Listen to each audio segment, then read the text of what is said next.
Halo para pendengar, dimanapun kalian berada, balik lagi di channel Gary Christopher. Oke, dalam video kali ini kita akan kembali membahas sedikit tentang scene akhir episode 7 Kage no Jisrokusa yang baru rilis kemarin malam teman-teman.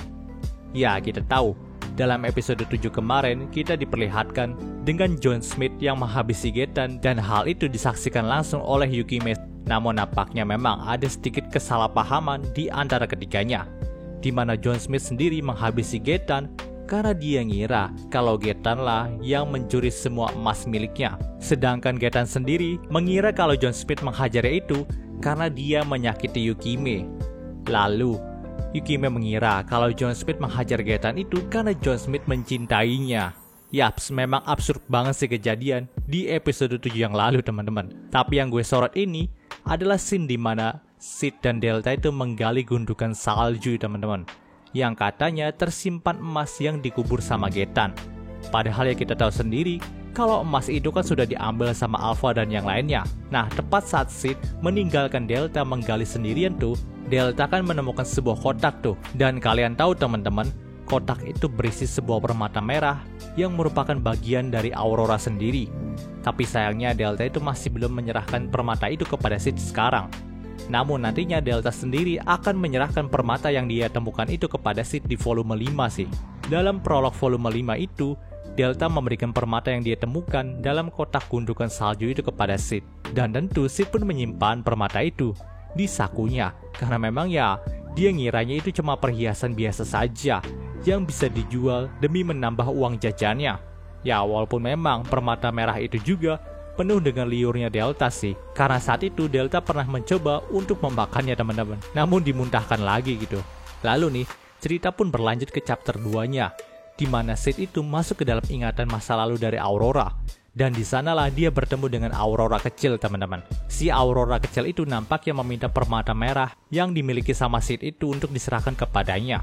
Aurora berkata kalau permata itu terasa hangat bagi dirinya, maka dari itu dia menyukai permata merah yang dimiliki sama Sid. Tapi dalam pertemuan pertama mereka ini, Sid tidak menyerahkan langsung permata merahnya kepada Aurora. Dia itu menyerahkannya saat di chapter 6 teman-teman, di mana dirinya dan Aurora kecil dipertemukan kembali untuk kedua kalinya. Saat itu Sid pun memberikan permatanya dengan berkata kalau Aurora kecil boleh memilikinya asalkan dia membayar kepada Sid 100 juta zeni, dan itu dicicil juga nggak apa-apa gitu. Nah, karena Aurora juga berkata kalau permata itu penting bagi dirinya nih, dan dari awal memang itu adalah permata miliknya, maka dari itu Sid pun menyerahkan permata itu tanpa meminta uang sepeser pun lagi. Nah, setelah Aurora kecil menerima permata itu dari Sid teman-teman, dia itu langsung tertawa dan menyeringai seperti monster. Lalu ruangan yang tadinya putih seketika menjadi hitam semua teman-teman. Dia juga berkata kalau permata ini adalah kebenciannya. Nah, dari kutipan novel tadi teman-teman, gue itu punya teori sih, kalau dalam permata itu tersimpan kebencian Aurora dan juga kekuatannya yang bisa menjadikan dirinya sebagai iblis diabolos teman-teman.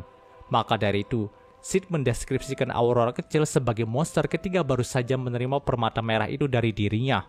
Dan kalau memang Aurora mendapatkan kebencian yang membuatnya jadi iblis diabolos lagi, ya bisa jadi dunia Kage no Jisrokusa itu akan hancur dan harus ada 3 pahlawan dari 3 ras lagi untuk menyegel Aurora dalam bentuk iblis diabolosnya sih.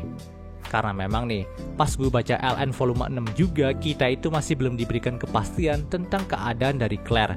Jadi keadaan Claire itu sekarang yang ngegantung aja, nggak tahu karakter itu bakalan mati atau enggak gitu. Kritis aja keadaannya.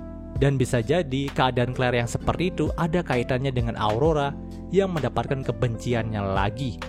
Dimana memang kan waktu itu kan Zeta dan para anak buahnya itu memaksakan salah satu lengan iblis diabolos lagi untuk dimasukkan ke badannya Claire tuh.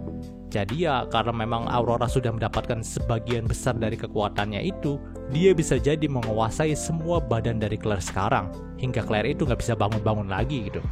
Dan mungkin saja kalau memang authornya berkenan, nanti kita bisa melihat di volume selanjutnya nih, Claire itu akan bangkit menjadi Aurora sih. Mungkin aja itu bisa terjadi teman-teman. Ya memang gak disangka juga sih kalau apa yang ditemukan sama Delta dalam gundukan salju itu bisa menjadi malapetaka bagi dunia ini. Padahal ya itu cuma permata doang gitu. Dan menariknya nih teman-teman, kalau kalian sadar saat Sid dan Delta itu masih menggali bersama, dia itu pernah mengungkit tentang kehancuran dunia yang disebabkan sama Delta. 世界は消滅する。世界が消滅したら嫌だろ？だから嘘はいけない。 Apakah ini adalah sebuah foreshadow ya teman-teman untuk ke volume 5-nya nanti, jika volume 5 ini udah rilis menjadi anime gitu. Gimana menurut kalian? Tulis aja di kolom komentar. Dan pembahasan tentang apa yang ditemukan sama Delta ini pun berakhir. Oke, mungkin seluruh pembahasan singkat untuk Kage no Jutsu Kusanya kali ini. Jika kalian suka video ini, jangan lupa untuk like, komen, dan juga subscribe dan juga share agar gue lebih semangat lagi dalam membuat video dalam channel ini. Terima kasih telah mendengarkan sampai detik ini. Gue Gary Christopher, signing off.